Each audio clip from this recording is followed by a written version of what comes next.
Salut à tous, c'est Arthur, j'espère que vous allez bien. Nouvelle vidéo aujourd'hui pour parler de l'équipe surprise en ce début de saison de Ligue 1, l'Olympique de Marseille. Alors surprise, mais à la fois on n'est pas surpris parce qu'au vu du mercato qu'ont réalisé les Olympiens cet été, eh bien on se rend compte qu'ils ont une équipe et un effectif surtout bien garni, talentueux et aussi avec des joueurs avec un gros CV européen.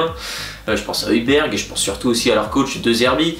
Ça aide évidemment et c'est d'autant plus fou qu'on sait que l'Olympique de Marseille sort de l'une de ses pires saisons du siècle certainement, puisque l'OM a fini 9ème, non qualifié en Coupe d'Europe, ce qui est quand même quelque chose pour un club comme l'OM, une institution du football français, certainement le club le plus populaire en France aujourd'hui. De voir ça, c'est quand même quelque chose qui est assez dingue pour ce club-là. L'OM sans Coupe d'Europe a quand même réussi à attirer un grand coach, comme je l'ai dit, Roberto De Zerbi est arrivé à l'intersaison. S'en est suivi un mercato assez dingue. Pourtant sans Coupe d'Europe, Marseille a su être convaincant, notamment par l'intermédiaire de Mehdi Benatia, Pablo Longoria, Fabrizio Ravanelli qui ont bossé d'arrache-pied pour construire à l'Olympique de Marseille un effectif qui correspond à ses valeurs et à ses ambitions.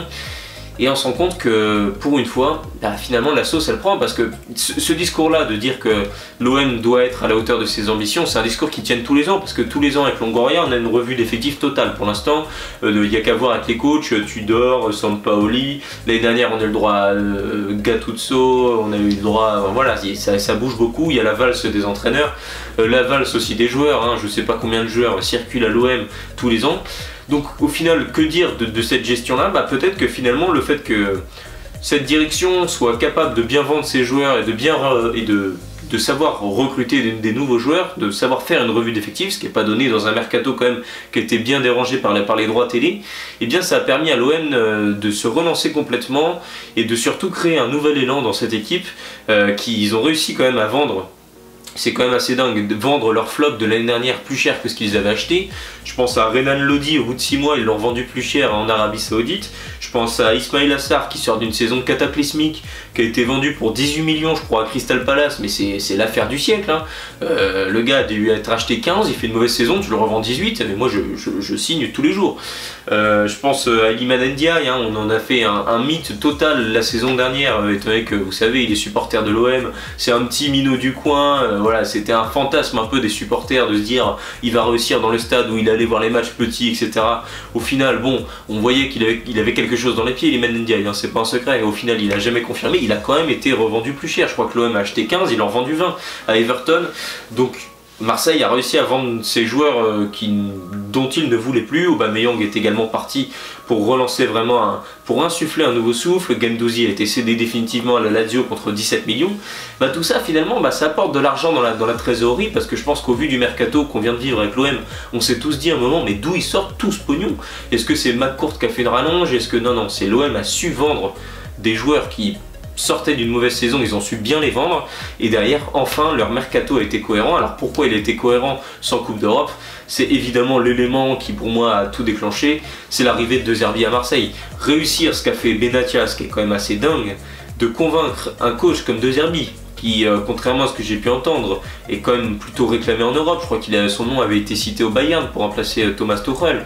Il sort quand même de 2 ou 3 ans incroyables avec Brighton. Et outre son passage avec Brighton, Roberto De Zerbi, c'est un nom du foot européen. On peut dire, nous dans notre Ligue 1, on a Luis Enrique et Roberto De Zerbi comme grands coachs de notre championnat, parce que c'est des noms qui claquent, c'est des mecs qui ont su faire des choses importantes. En l'occurrence avec De Zerbi, ça a été en Angleterre, ça a été en Italie. Voilà, il a réussi à pas mal d'endroits. Il y a aussi un peu forcément le fantasme du coach italien qui existe aussi, qui est un peu, voilà, qui suit un peu celui du fantasme du coach espagnol avec Luis Enrique, Guardiola, etc. Le coach italien, c'est Ancelotti, c'est Antonio Conte et c'est De Zerbi. De Zerbi du coup a signé à l'OM, et le fait d'avoir un grand coach comme ça qui prône quand même du jeu, on voit, on commence à voir avec l'OM ce que ça donne dans le jeu, ses ambitions de créer du décalage par des relances intelligentes. Voilà, on voit un petit peu ce que ça donne. On a vu ce que ça donnait avec Brighton. Il a réussi à faire passer une équipe très moyenne de première ligue à quasiment une première partie de tableau assurée. Et il arrive à l'OM qui, pour la première fois, est sans Coupe d'Europe, ce qui peut aussi être un avantage pour le club olympien, c'est qu'ils ne vont pas jouer 2 fois par semaine. Maintenant, ils auront du temps pour préparer chaque match et aller chercher petit à petit cette deuxième place qui, pour moi, leur tend les bras. L'OM doit finir deuxième cette année, ou au moins doit finir en Ligue des Champions. S'ils ne finissent pas en Ligue des Champions, là, Là, je pense qu'il faut tout changer. Là, il faut changer de président. Parce que là, pour moi, l'équipe est vraiment cohérente. Autant l'année dernière, j'étais un petit peu moins hypé et à juste titre, à part sur Aubameyang, dont je fais mon mea culpa. Je pensais pas qu'il allait réussir à l'OM. Il a plutôt fait une grosse saison, faut l'avouer. Autant là cette année, le mercato est cohérent pour moi de A à Z quasiment. Donc une fois que De Zerbi est arrivé, l'OM a signé un deuxième grand coup de marteau sur ce mercato. L'arrivée de l'ancien espoir anglais Mason Greenwood, qui était coté il y a 100 millions il y a encore 2 ans par Manchester United, où il avait fait des débuts tonitruants en Première Ligue. Il y a eu des affaires extrasportives, évidemment, qui sont sorties, dont j'ai pas forcément envie de parler aujourd'hui. Au final, il y a eu l'OM et plusieurs autres clubs qui se sont alignés dessus. Et Mason Greenwood est arrivé contre 28 millions. Quand même, voilà, l'OM a envie d'en faire le joueur numéro 1 de son attaque. Le visage offensif de l'OM, c'est Mason Greenwood aujourd'hui. Et De Zerbi a ensuite voulu continuer avec, en tout temps, enfin, la direction olympienne a voulu continuer à offrir à De Zerbi des joueurs cohérents. Deuxième gros coup de marteau dans ce mercato, pour moi, ça a été Pierre-Emile Højbjerg. Tu vas chercher le gars capitaine du Danemark, titulaire indiscutable de Tottenham il y a encore 6 mois. C'est un très bon, c'est une valeur sûre de Première Ligue, Højbjerg. Pour moi, il est titulaire dans quasiment tous les clubs de Première Ligue, en dehors du Big Five certainement, et encore, à Tottenham, ça se jouait. Il a atteint un très bon niveau. Là, à l'OM, il va être titulaire indiscutable, il a déjà récupéré le brassard, il va faire un bien fou. C'est un coup d'autant plus incroyable que le garçon, il parle français, alors qu'il n'a jamais évolué en France, dû au fait que sa maman était française. C'est quand même quelque chose qui est bien réfléchi, c'est bien senti, mais un nouveau métronome au milieu de terrain, tout en apportant son expérience à 29 ans, Højbjerg va faire un bien fou dans cet entrejeu marseillais. Derrière, on a vu aussi plusieurs jeunes joueurs, l'OM qui a tenté plusieurs coups. Valentin Carboni, prêté par l'Inter de Milan, qui était apparemment déjà prêté à Monza où il avait fait une bonne saison. Je vais garder mes réserves là-dessus. J'ai vu aucun match de Carboni l'année dernière, je suis incapable de vous dire ce que j'en pense. Autant en Greenwood, j'ai vu ce que ça avait donné à Retafe, c'est vrai que bon, ça envoie du lourd et ça se confirme en ce début de saison. Højbjerg, pareil, je l'ai vu maintes et maintes fois et je sais que c'est un très très bon milieu de terrain. Autant là j'avais aucune donnée sur Carboni, pareil pour Jonathan Rowe, jeune espoir anglais qui jouait à Norwich, qui arrive du coup à l'OM, qui lui pour l'instant s'installe dans un rôle de rotation et en sortie de banc il essaye d'apporter toute sa vitesse et sa fulgurance à l'attaque marseillaise. Pour l'instant on attend de voir encore ce que ça donne, il avait touché le poteau contre Reims il me semble.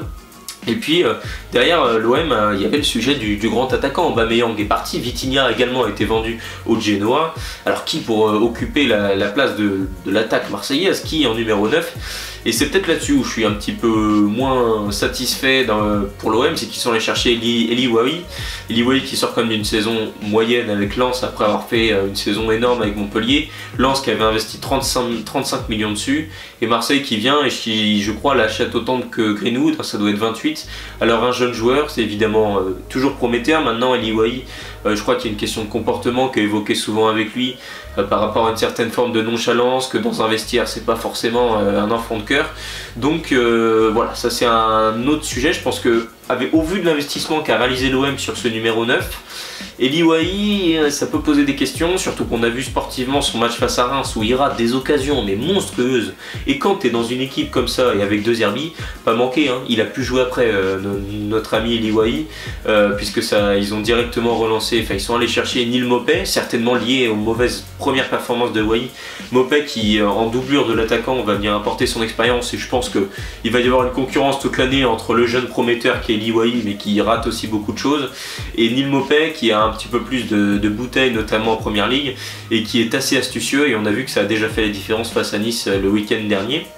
Donc voilà pour l'attaque qui a quand même bien été remaniée.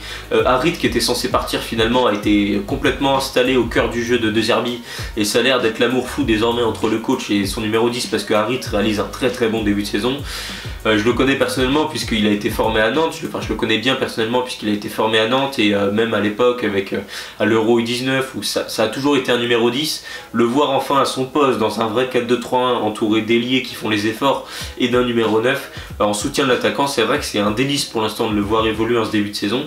Et puis le joueur mystère qui se révèle en ce début de saison, et je l'attendais certainement pas à ce niveau-là, c'est Luis Enrique, l'ailier brésilien qui était prêté à Botafogo en première partie de saison dernière, qui est revenu à l'OM, qui a fait un petit peu de bien, mais voilà quoi, il n'a pas fait non plus un prêt dingue au Brésil, et sa deuxième partie de saison n'était pas folle, et là il démarre, il est déjà à 3 buts et 2 passes D je crois. Faut voir son but face à Nice, hein, c'est une merveille. Je crois que c'est un 1-2 avec Harit, et il l'envoie à la balle, lucarne opposée. Voilà, je sais pas s'il y a que le phénomène confiance où évidemment il y a la patte de Zerbi qui commence à entrer en jeu, mais c'est dingue de voir par exemple un joueur comme Luis Enrique se révéler totalement. Dans l'entrejeu du coup j'ai parlé de Højbjerg. Si je pensais qu'il serait associé avec Ismaël Koné qui a été recruté à Watford, après je me suis dit que ce serait peut-être plus Rongier qui revient de blessure. Finalement, à la surprise générale, l'OM vient d'annoncer la signature libre de Adrien Rabiot. Oui, on parle bien de l'international français qui est quasiment titulaire indiscutable avec Didier Deschamps, qui était titulaire indiscutable avec Allegri à la Juve. Voilà, c'est quand même dingue de se dire que Rabiot va signer dans un club qui ne dispute même pas la Conference League. C'est bien que derrière il y a un projet de jeu, il y a quelque chose d'un petit peu plus profond. Donc l'OM va donc se pointer en Ligue 1 avec un milieu Højbjerg-Rabiot. L'année dernière c'était Pape Gueye, Kondogbia, Verretou. Là Højbjerg-Rabiot, derrière ils ont le jeune Ismaël Koné prometteur, ils ont le retour de Valentin Rongier. Ouais, ils vont faire très mal, parce que franchement là, quand tu te pointes avec un milieu Højbjerg-Rabiot dans ton 11 type, globalement, ouais, tu tapes quasiment les meilleures écuries européennes. Enfin, pour moi, Højbjerg et Rabiot, ils ont le niveau juste par exemple de jouer à la Juve. Tu vois, pour moi, ils peuvent être titulaires dans des équipes comme ça. Alors peut-être que je m'enflamme un peu parce que c'est des joueurs que j'aime beaucoup voir jouer. C'est des milieux que je trouve très complets et moi j'aime beaucoup ça, hein, des joueurs qui dans l'entrejeu ont des répondants physiques, techniques, défensifs, sont capables également de porter le ballon vers l'avant. Pour moi ils savent quasiment tout faire, donc c'est sûr que ça va faire un bien fou à l'Olympique de Marseille. Et puis il y a enfin le sujet de la défense qui a aussi un peu porté défaut l'année dernière à l'OM. Chancel Mbemba a été mis dans le loft, Samuel Gigot a été cédé à la Lazio. Encore une fois c'est un peu du chamboule-tout quand on sait qu'il y a 2 ans Gigot et Mbemba c'était les GOAT à Marseille, c'était les 2 défenseurs centraux, c'était voilà, c'était implacable. Mbemba c'était certainement le meilleur joueur de l'OM il y a 2 ans avec Tudor. Et là 2 ans après il se retrouve au loft. Maintenant le nouveau taulier de la défense c'est Balerdi, parce qu'il sort d'une saison très cohérente pour le coup, avec qui ils ont souhaité l'associer. Ils sont allés chercher Cornelius à Malmö, un Canadien qui jouait en Suède. Ils sont allés le chercher pour le mettre en rotation, et le titulaire au poste ce sera Lilian Brassier. Là aussi, il y a évidemment quelques questions qui entourent le recrutement de Lilian Brassier. Moi, je trouve ça assez intelligent. Le garçon connaît bien la Ligue 1, il sort d'une saison énorme avec Brest. Il n'y a pas besoin de vous conter l'histoire de Brest qui a fini 3ème l'année dernière alors qu'il jouait le maintien. Lilian Brassier faisait partie des tauliers de la défense avec Chardonnay. Il va donc accompagner Balerdi cette année. Donc on a une charnière qui est bien définie. Tu sais que tu as Balerdi, tu as notre ami Brassier, et puis à gauche, Quentin Merlin qui se révèle petit à petit. Pareil, formé à Nantes, donc je le connais bien personnellement, je l'ai vu pas mal grandir justement avec Antoine Comboiré à Nantes, et là à Marseille je me rends compte qu'il passe déjà des caps. Là son début de saison est très intéressant. Quand Marseille fait match nul face à Reims, c'est lui qui détonne énormément sur son côté, qui fait un bien fou. On sent que De Zerbi a justement envie d'instaurer une sorte de contrebalance sur son côté, avec beaucoup de retours de Luis Enrique et de Højbjerg à ce poste là, pour permettre à Quentin Merlin parfois même d'intégrer l'entrejeu et même les offensives marseillaises. Faut savoir c'est un milieu de formation qui a été repositionné latéral quand il s'est révélé à Nantes, et donc De Zerbi a l'air de bien avoir compris ça et de lui permettre justement des fois même de rentrer un petit peu plus au cœur du jeu, ou de bien prendre son côté pour qu'il puisse apporter sa patte gauche à l'attaque marseillaise. Et donc il y a déjà des premières choses tactiques qui se passent, et la contrebalance a également lieu de l'autre côté, puisque le poste de latéral droit est peut-être celui qui paraît le moins fourni.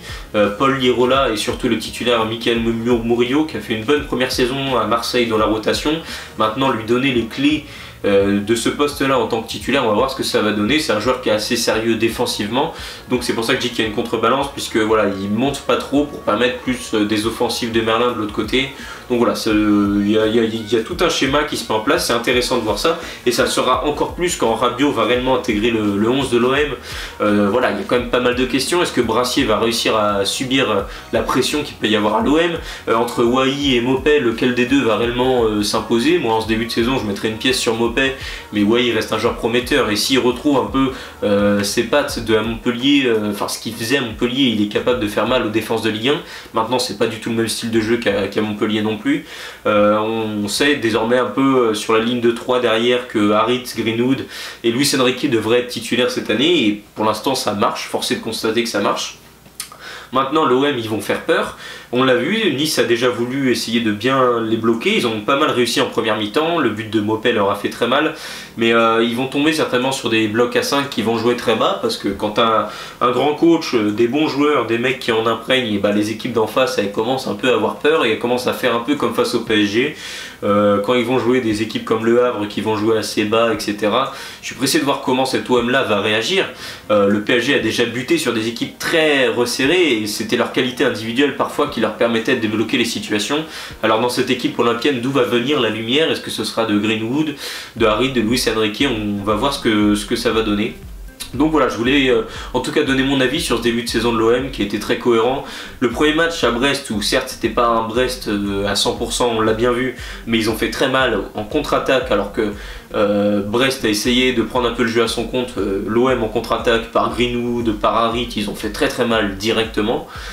Deuxième match peut-être le plus décevant au Vélodrome, 2 buts partout face à Reims. L'OM maîtrisait pourtant son sujet, ils ont raté un nombre d'occasions dingues et quand c'est comme ça, bah, Reims est repassé devant et au final ils ont pu égaliser en fin de match grâce à Greenwood. Je précise quand même que Greenwood est actuellement le meilleur buteur de Ligue 1 avec 5 buts. C'est à dire que dans les stats, ce que je dis c'est plus que des promesses parce que ça se confirme complètement en début de saison. Donc voilà, et puis le dernier match là qui a vu du coup l'OM s'imposer 2-0 face à Nice. Nice qui est pareil un peu encore dans le flou et qui peine à trouver son rythme de croisière en ce début de saison en Ligue 1. L'OM en a profité pour leur faire très mal. Neil Mopé juste avant la mi-temps et puis le deuxième but de Luis Enrique. Donc voilà, l'OM est déjà rendu à 10 points en 4 matchs. Désormais, on va voir ce que ça va donner. Maintenant, les vrais tests pour l'OM, ils vont être moins récurrents vu qu'ils n'ont pas de Coupe d'Europe, mais ça va être des tests face à des cadors de Ligue 1. J'attends le match de l'OM face à des équipes comme Lille, des équipes comme Paris évidemment. J'attends de voir aussi du coup les matchs de l'OM face à des équipes comme Le Havre dans un autre sens, puisque j'attends de voir ce que ça va donner. C'est un exemple Le Havre, mais il peut très bien y avoir d'autres équipes qui vont jouer le bloc bas face à Marseille, mais j'ai envie de voir ça. J'ai envie de voir l'OM, comment ils vont réagir quand ils vont tomber face à une équipe qui va bétonner sévère et qui va tenter de jouer en contre-attaque. Je pense que l'OM peut peut-être perdre ses moyens, on va voir comment De Zerbi va s'adapter à tout ça. Donc voilà, pour moi c'était tous ces sujets qui étaient intéressants de mettre sur la table dans ce début de saison où l'OM brille vraiment pas mal. J'espère que cette vidéo analyse vous aura plu, si c'est le cas n'hésitez pas à me le dire dans l'espace commentaire et à vous abonner à ma chaîne YouTube. Allez, ciao tout le monde!